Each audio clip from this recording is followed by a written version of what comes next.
trouble. Hello, everyone. I'm Marty Chinesky, and today we have Joel Adkins subbing for Ken Brown. Ken Brown happens to be in Green Bay. He's in Green Bay watching the Lions. Not yet, but after we finish filming, about another hour, and the Lions will be taking on the Packers in Green Bay.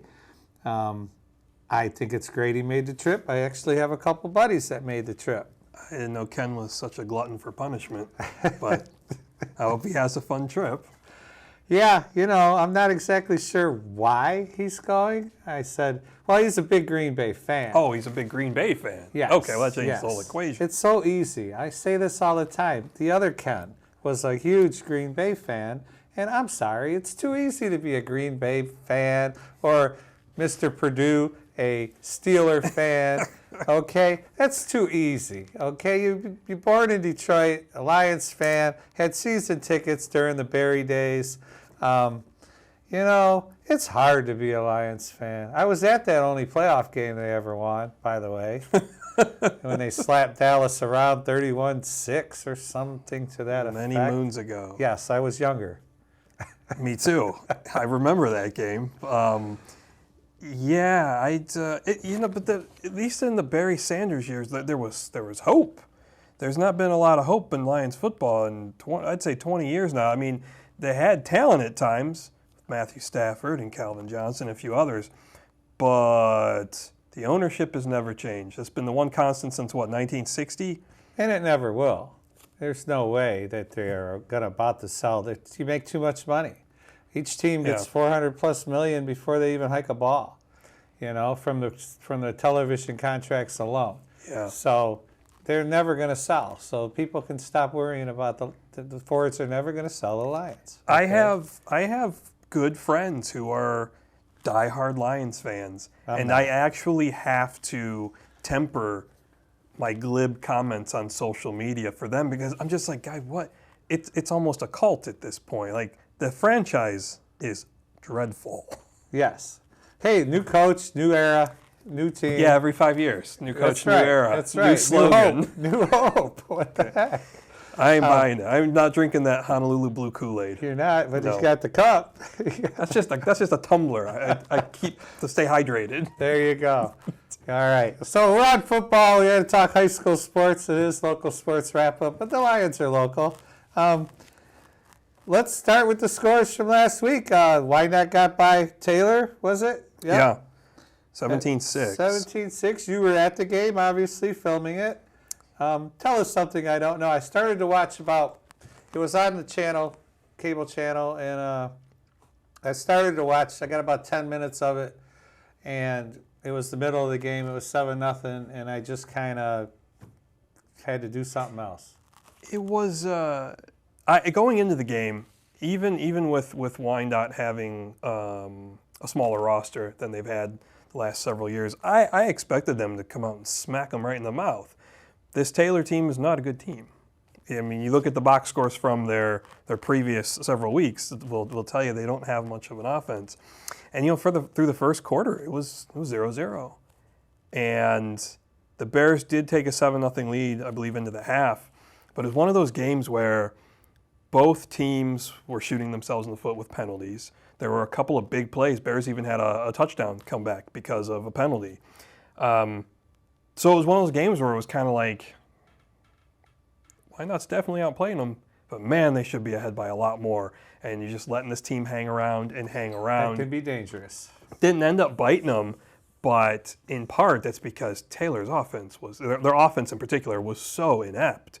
It was a tough game to watch because there was so many penalties and there was so little offense. And there's injuries too. Right, and they have they've combined 3 schools. I know what I read about last week's matchup before the matchup. I don't believe the Taylor has ever beaten Wyandotte since the Downriver League started. Yeah. And they haven't beat them, I want to say this century. I read something silly like that in the News Herald that they haven't won. Maybe 69, maybe 1969 was the last time. I saw that and I thought, that's got to be a typo. I remember when they were talking about consolidating the schools 3-4 years ago, and thinking, surely they're going to have an improved football squad just by the sheer odds. You're taking the best players from, two bad programs, but you're getting the best players from both, and it hasn't bore out on paper though. So how was their bench? How was Taylor's bench? That was the one thing. I didn't happen to actually notice how many players they had. I was sort of fixated on just they had a few drives where a couple nice runs, but I was so fixated on just how discombobulated their offense was. They had opportunities. I mean, it was a scoreless game into the second quarter, and even into the second half, the game was there for either team to take. And every time they'd get a stop on whether it was downs, they even had an interception at one point. Then they gave the ball right back. They fumbled the ball, bad snaps, everything a team could do to shoot themselves in the foot, they did. And that was the thing. I was working camera that I sort of was fixated on. I was like, Mike, they couldn't put anything together on offense. Well, they did win the game. They won the game 17-6, and they are 2-1 in the Downriver League. Yep. They had a tough game. Their start, Allen Park took care of them. If you want to show the scores from last week, we'll go over them there. Woodhaven obviously took care of Edsel Ford. That was no game, no chance. Divine Child, it was their turn to play the out of league game, and they took care of Southgate. Teams that we are yet to play. Okay, so our record's going to look better shortly. Lincoln Park and Allen Park. I'm shocked that Lincoln Park scored 20 points against Allen Park. Lincoln Park is still a bad team, but I think they've made some improvements. I don't think they're quite as bad as they've been the last decade. They're showing signs of improvement. In fact, last week's game, they did lose to Edsel Ford, but it was by a point or two. Oh, okay. So, Allen Park and Woodhaven, clearly the class of the league. Right, in the tight game there, Gibraltar Carlson 28-27. Gibraltar won that game with 35 seconds left in the game. Yep. Quarterback Eddie Light lofted a pass to Jashawn Williams from the 23-yard line. He made the catch, stayed in bounds, and tied the game 27-27.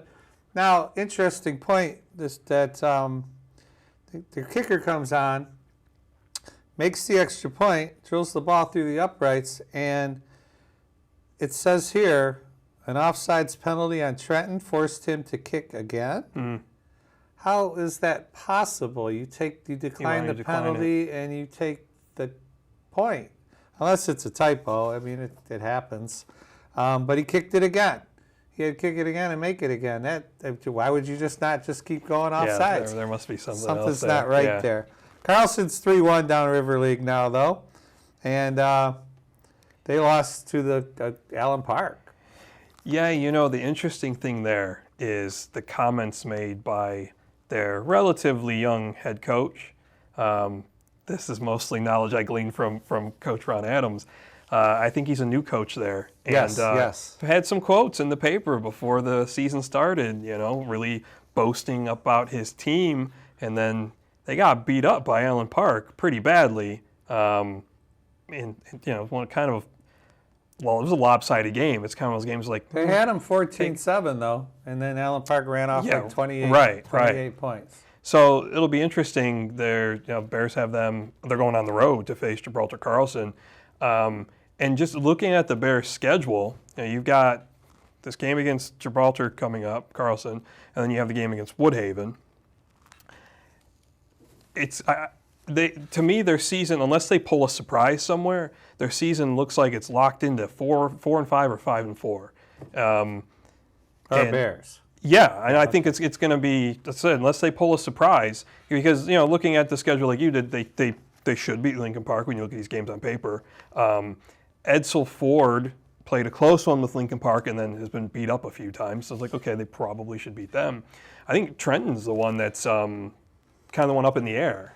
And you know what? Trenton got beat pretty solid the first game they played, and then they've outscored their opponent 56-10, something like that. And an interesting little point, Trenton has scored in 4 games now as many points as they scored all last year.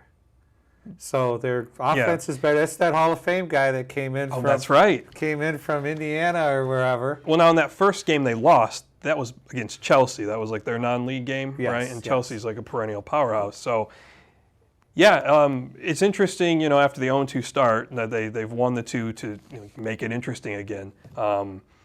They can, if they pull off a win on Friday, then things get a lot more interesting. They can almost control their own destiny, because I know they changed the way teams get in the playoffs. You got the point system now, so it's not simply 6 and you're in. From what I know, Woodhaven is leading the downriver points. Their points for and points against is such a wide disparity.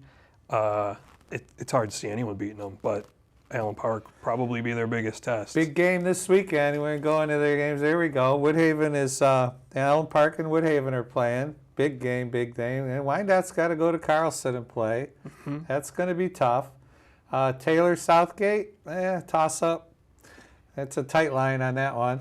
Yeah, and I haven't seen Southgate, but man, that Taylor offense was just atrocious. A good word. They haven't ironed out. They had a couple kids who clearly had some talent, but if those kids weren't doing it, nobody was. Gotcha. And then Trenton and Lincoln Park should be a Trenton game there. And Edsel Ford goes out of league and plays Troy.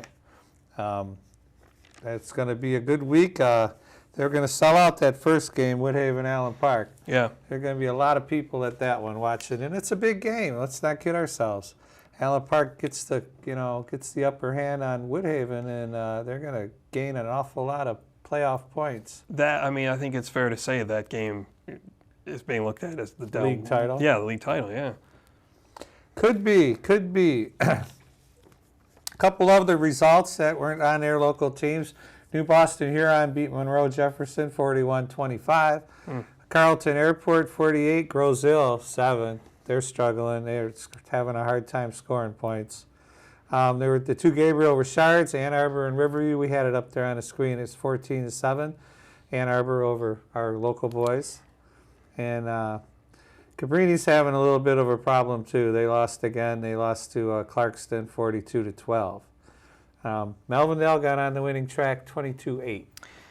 Yeah, what's up with the private schools struggling? I mean, I believe it's a bodies problem. Yeah, throw money at the problem. That'll fix it. You know, it usually does. My alma mater is on there. I graduated from Monroe Jefferson. It's a little dirty secret of mine.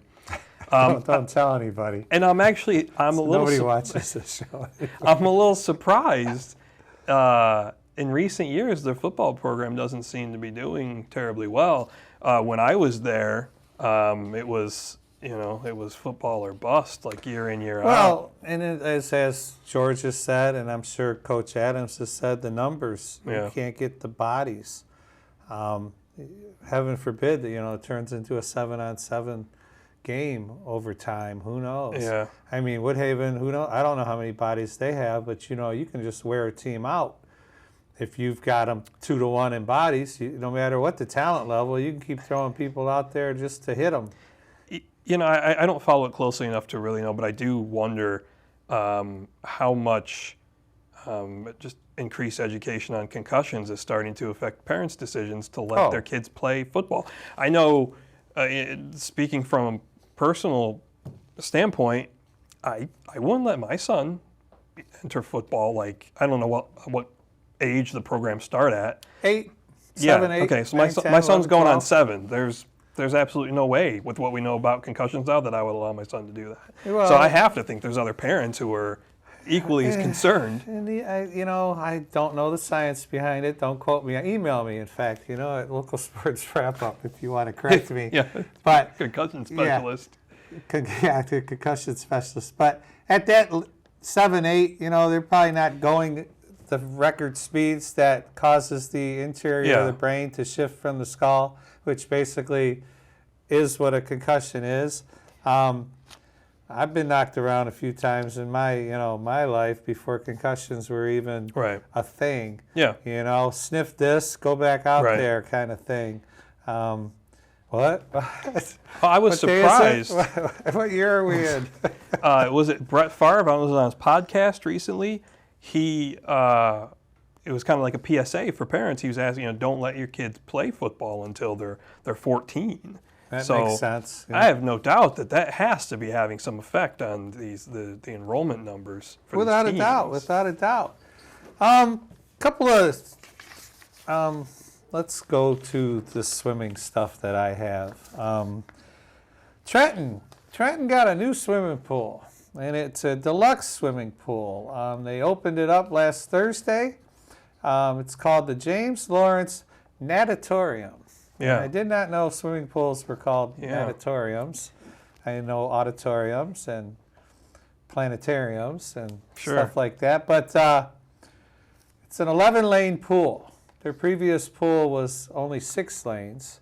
So now all the players, and they've already had pool records because there were 11 meets. So 11 teams that finished first now own the pool record, which is an interesting little format. So they nearly doubled the size of their pool. So, I mean, no enrollment or funding issues in Trenton? Or how was this pool paid for? How was it paid for? It's a good question. It's not in here. I know how Southgate's was paid for. They had a bond. But the interesting thing, the 11 lanes. This way, the swimmers that aren't in the meets can just kind of mosey up and down and stay loose instead of standing around getting all stiff, in a cold swimming pool or however it works. But yeah, so everybody that ran and won, they're now the pool record holder until the next meet, which is kind of a fun thing. I don't know how they paid for it. I could say this. Southgate has a new swimming pool also. And the voters in Southgate approved the millage. And it broke down on a new indoor swimming pool and weight room for Anderson High. And what they're doing, they're building a completely new swimming pool over there. And then in the area of the pool, which hasn't been used since 2011, that's going to be their new workout facility. So they're going to obviously fill it, and they'll have their workout gym. Just think of all the equipment they can get in the size of a swimming pool. So the swimming pool hadn't been used for a decade there. Yeah. All right, so obviously some sort of budget cuts. I'm glad that they have something again, but it could have just been, they didn't keep it up, and it was going to cost too much money to get it going. They got $14.5 million to spend on fine arts and fitness upgrades. So that's the natatorium and the weight room. And the rest of the funding will go towards facility renovations, safety enhancements, and technology upgrades. And that was all because of this bond that they passed. They passed locally. the millage. Yeah. Yeah, I mean, I hate to be a downer. I whenever I hear about facilities closing at public schools, I think somewhere a legislator has dropped the ball, and I don't understand a society that makes cuts There's a lot of money up for to grabs education. in our government. You'd think they could keep it going. Think. Especially when they close, they close all the bigger schools and end up consolidate. Anderson ends up being Right. the only one left. 2022 should be the completion date in the fall of 2022. So they should be able to be swimming next year. Well, I mean, good on the voters for recognizing the importance of funding education, but I suspect shame on the state for not funding it in the first place. There you go. There you go. I'll agree with you there. Yeah, it's a controversial statement of funding education. Big pickleball tournament last week. Saturday. I never got to get over there. I understand we got a little bit of film. I don't know if we're using it or not.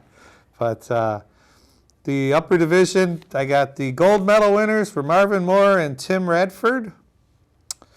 In the silver division, a buddy of mine, Don Wallace, and his son Tanner, they won the silver division. I'd like to know how bad they got beat by the people at the gold. I can get a hold of you, Don. We'll find out. And then Justin Bies and James Wallace, I'm wondering if that's another one of his kids, won the bronze. They were from Wyandotte. That was cool. In the lower division, in the gold, it was Scott Rind and Jonathan Rind, father-son combo again. Must practice together a lot.